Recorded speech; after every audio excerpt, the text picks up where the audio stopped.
चौधरी, स्वागत है आपका हमारे यूट्यूब चैनल संकल्प हमारा में। तो जैसा कि हमने कल की वीडियो में समझे थे पॉक्सो एक्ट के कुछ धाराएं, तो आज हम और धाराएं समझेंगे। लगभग 30 धारा तक हम पढ़ लेंगे।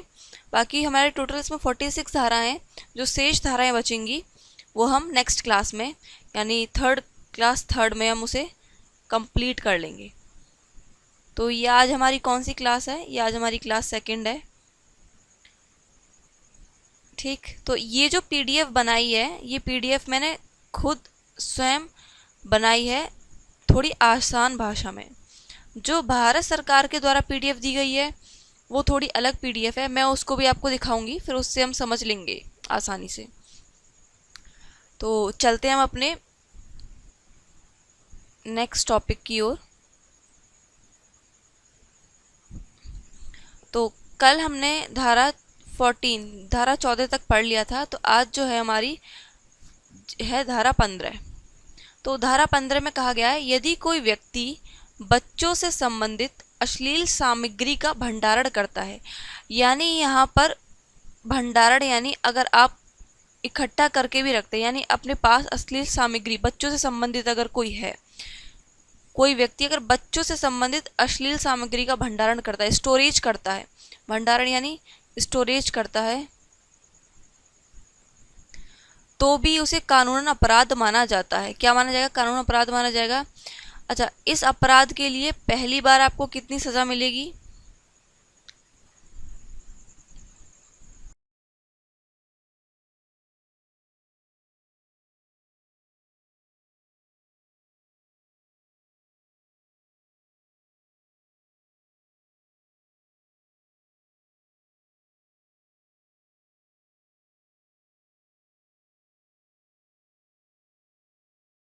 है तो उसे 3 वर्ष तक की सजा मिल सकती है। 3 वर्ष तक की सजा मिल सकती है, प्लस क्या है, जुर्माना भी मिल सकता है।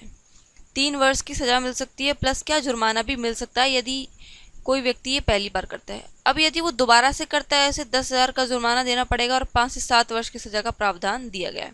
ध्यान रखिए, धारा 15 में किसका बोला गया है? आपसे क्वेश्चन आ सकता है कि अश्लील सामग्री का भंडारण पॉक्सो एक्ट के किस धारा के अंतर्गत आता है?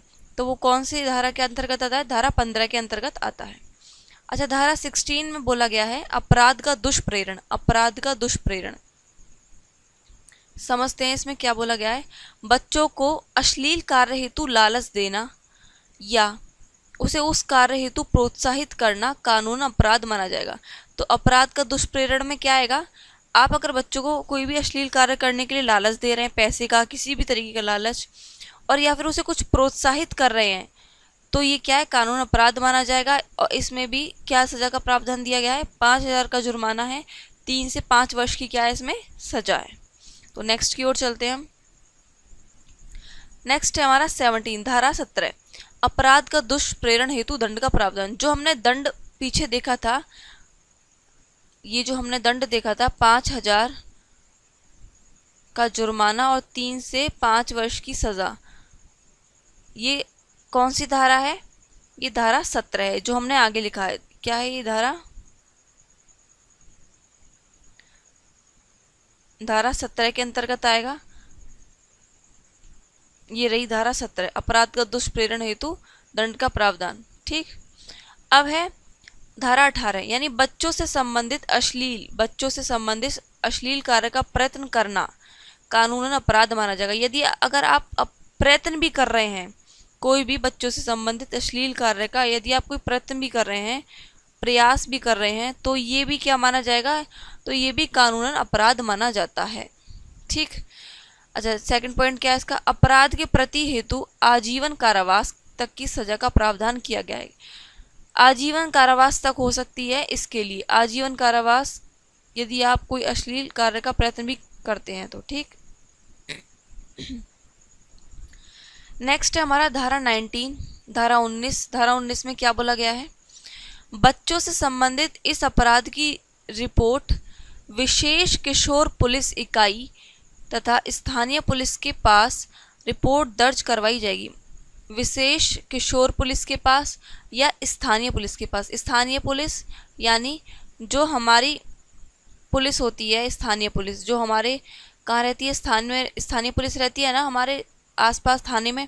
या तो आप किशोर पुलिस के पास भी इसकी क्या कर सकते हैं, कंप्लेन कर सकते हैं, रिपोर्ट लिखवा सकते हैं, या आप स्थानीय पुलिस के पास रिपोर्ट दर्ज करवाई जाएगी धारा 19 में। ठीक, अब यह धारा 20, धारा 20 में बोला गया है बच्चों से संबंधित जानकारी सार्वजनिक या बच्चों की पहचान,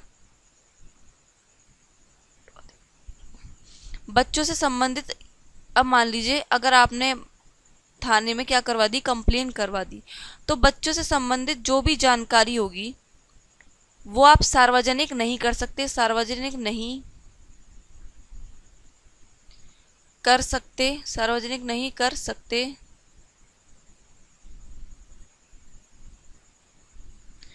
और बच्चों की पहचान को भी आप सर्वाधिक नहीं, यहाँ पर ये गलत हो गया, यहाँ पे आएगा सार्वजनिक। बच्चों की पहचान को भी आप क्या नहीं कर सकते, बच्चों की पहचान को भी आप सार्वजनिक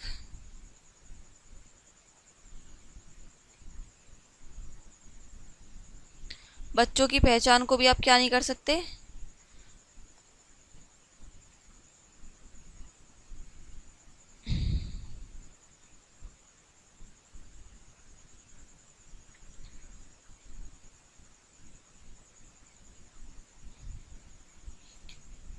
बच्चों की पहचान को भी आप सार्वजनिक नहीं कर सकते, यानी पब्लिकली उसको आप नहीं बताएंगे, ना तो पुलिस बताएगी ना ही कोई और व्यक्ति बताएगा। ठीक, तो बच्चों से संबंधित जानकारी को आप सार्वजनिक नहीं कर सकते, ना ही बच्चों की पहचान को आप पहचान भी नहीं बता सकते।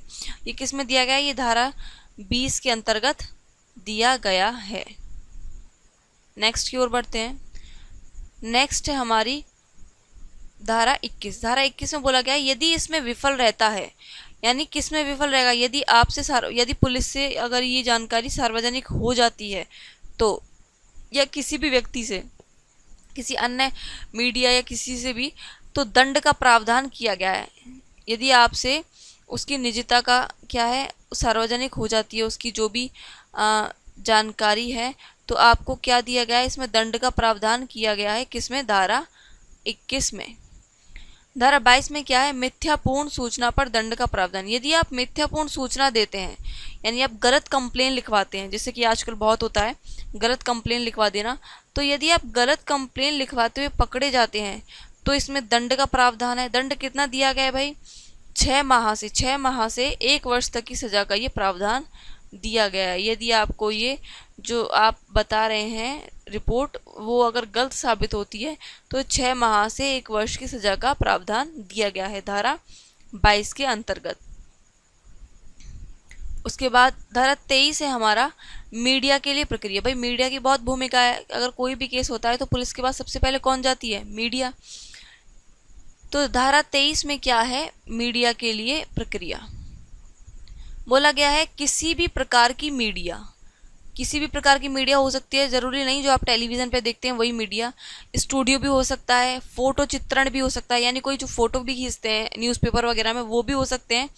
संबंधित सुविधा से कोई पूर्ण या अधिप्रमाणित, या तो उसके पास, देखिए इसमें बोला जा रहा है किसी भी प्रकार की मीडिया या स्टूडियो या फोटो चित्रण संबंधी सुविधा से, यानी जिसके पास ये सुविधा है, जो मीडिया में है, जो स्टूडियो में है, जो फोटो चित्रण में है, फोटोग्राफी में है, से कोई पूर्ण, या तो उसे कोई पूर्ण या अधिप्रमाणित या पूरी प्रमाणित नहीं है, सूचना रखे बिना किसी बालक के संबंध में कोई ऐसी रिपोर्ट नहीं करेगा, कोई भी ऐसी रिपोर्ट नहीं करेगा जिससे कि उसकी ख्याति का हनन हो।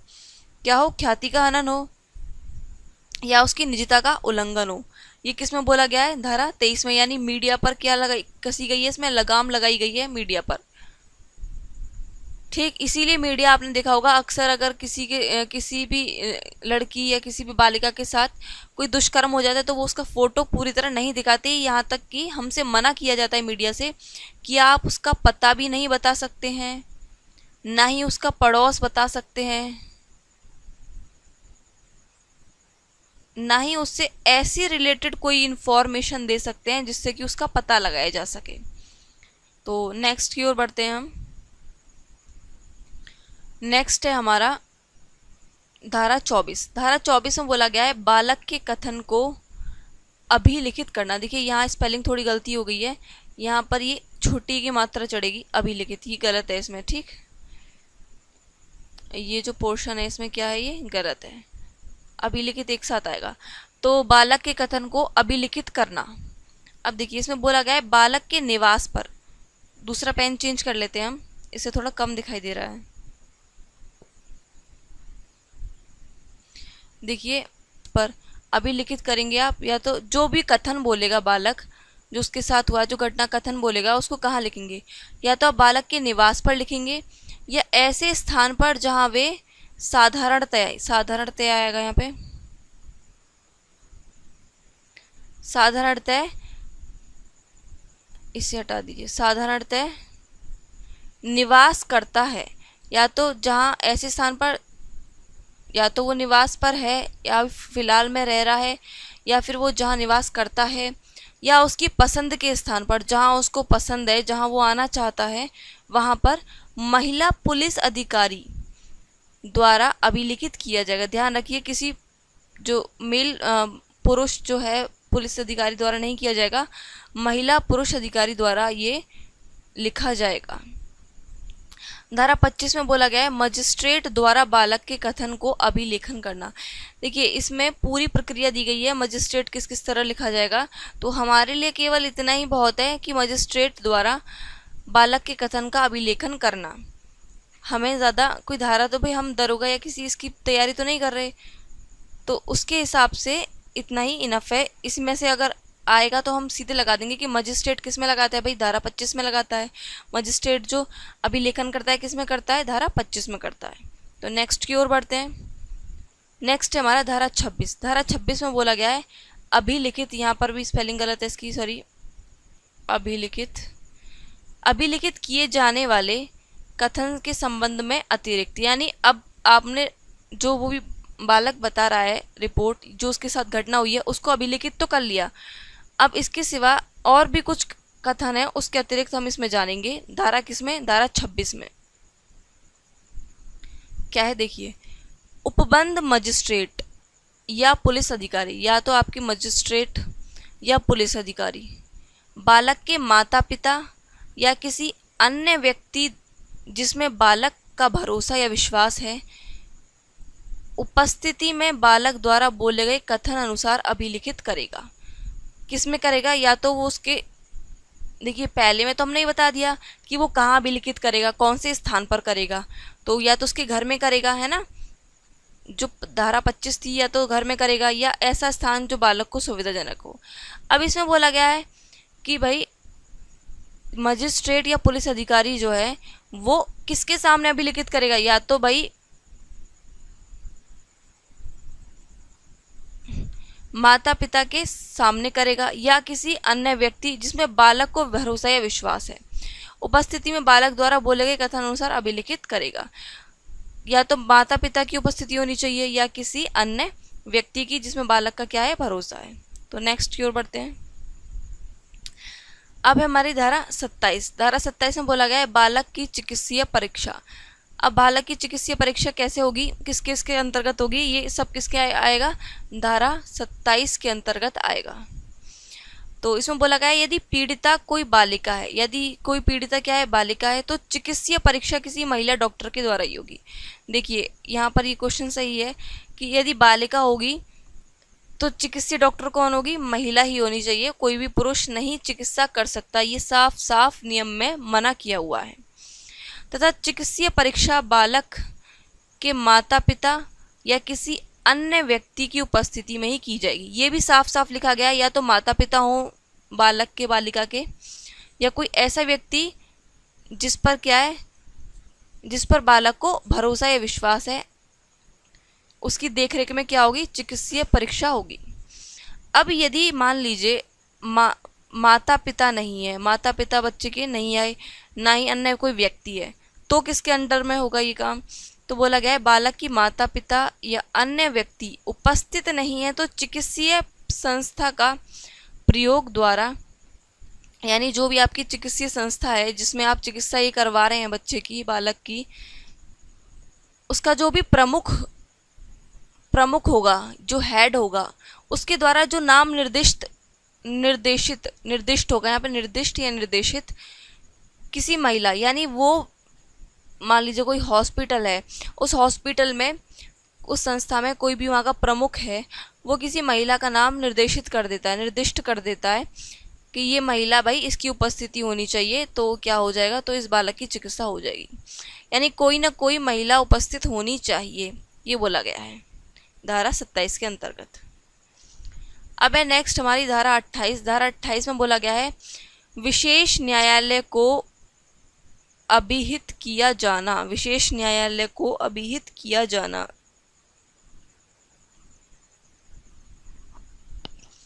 तो अभिहित किया जाना स्पेलिंग में इधर चढ़ेगी, विशेष न्यायालय को अभिहित किया जाना। अब देख लेते हैं इसके अंतर्गत क्या बोला है। त्वरित विचारण उपलब्ध कराने के लिए, त्वरित विचारण उपलब्ध कराने के लिए राज्य सरकार, देखिए एक तो हमारी क्या है, राज्य सरकार है, यानी ये घटना किसी भी बालक या बालिका के साथ हो जाती है तो उस पर तुरंत विचारण किया जाए, तो तुरंत उस पर विचार किया जाए, उसके लिए क्या किया गया है, राज्य सरकार प्लस उच्च न्यायालय, राज्य सरकार प्लस क्या है हमारे उच्च न्यायालय के जो न्यायमूर्ति हैं के परामर्श से प्रत्येक जिले के लिए अपराधियों का विचारण करने के लिए यानी विचार करने के लिए, विचारण करने के लिए किसी सेशन न्यायालय को एक विशेष न्यायालय होने के लिए अभिहित करेगी, अभिहित करेगी। अभिहित यानी एक तरह से नियुक्त करना। यानी देखिए इसमें क्या होगा, मान लीजिए अगर आपके ज़िले में कोई ये केस हो गया है, यानी आपके ज़िले में क्या हो गया, ये कोई केस हो गया है, तो क्या होगा,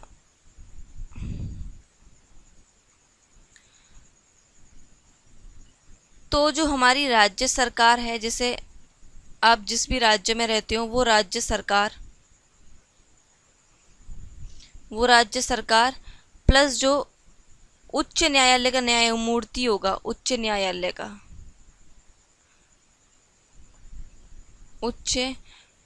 का जो न्यायमूर्ति होगा, उनके परामर्श से क्या होगा, आपके ज़िले में, यानी उस ज़िले में अपराधियों का विचारण करने के लिए एक सेशन न्यायालय बना दिया जाएगा। क्या बना दिया जाएगा, एक सेशन न्यायालय,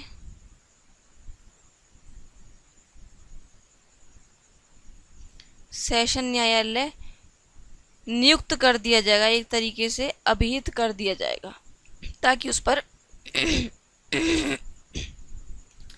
त्वरित क्या हो सके, कार्रवाई हो सके। नेक्स्ट की ओर बढ़ते हैं हम।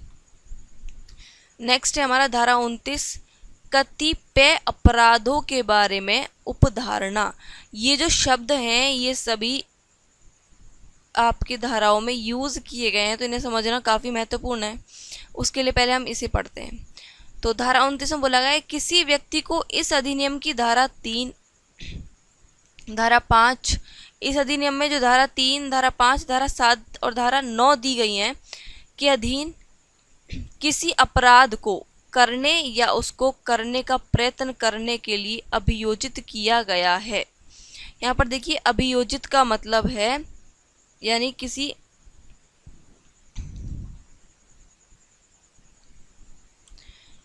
यहाँ पर देखिए अभियोजित का मतलब है, यानी किसी पर एक तरीके से आरोप लगाया गया है, यानी विक्टिम है वो, यहाँ पर क्या है, विक्टिम है वो। तो वहाँ विशेष न्यायालय यह उपधारणा करेगा कि ऐसे व्यक्ति ने यथास्थिति अपराध किया है, दुष्प्रेरण किया है या उसको करने का प्रयत्न किया है, जब तक कि उसके विरुद्ध साबित नहीं कर दिया जाता है। ठीक, ये किस में बोला गया है, ये धारा 29 में बोला गया है। यानी वह विशेष न्यायालय जो होगा ये उपधारणा करेगा कि ऐसे व्यक्ति ने यथास्थिति अपराध किया है या दुष्प्रेरण किया है या उसको करने का प्रयत्न किया है, जब तक कि उसके विरुद्ध कोई क्या नहीं हो जाए, साबित ना कर दे, जब तक कि उसकी क्या है, सुनी जाएगी, किसकी, अभियोजित की। ठीक।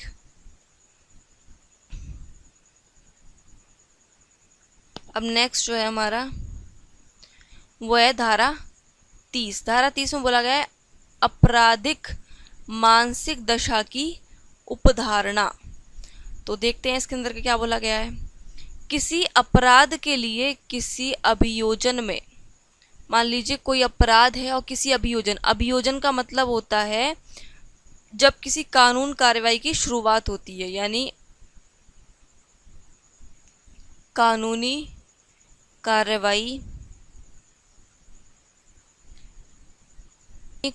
की शुरुआत।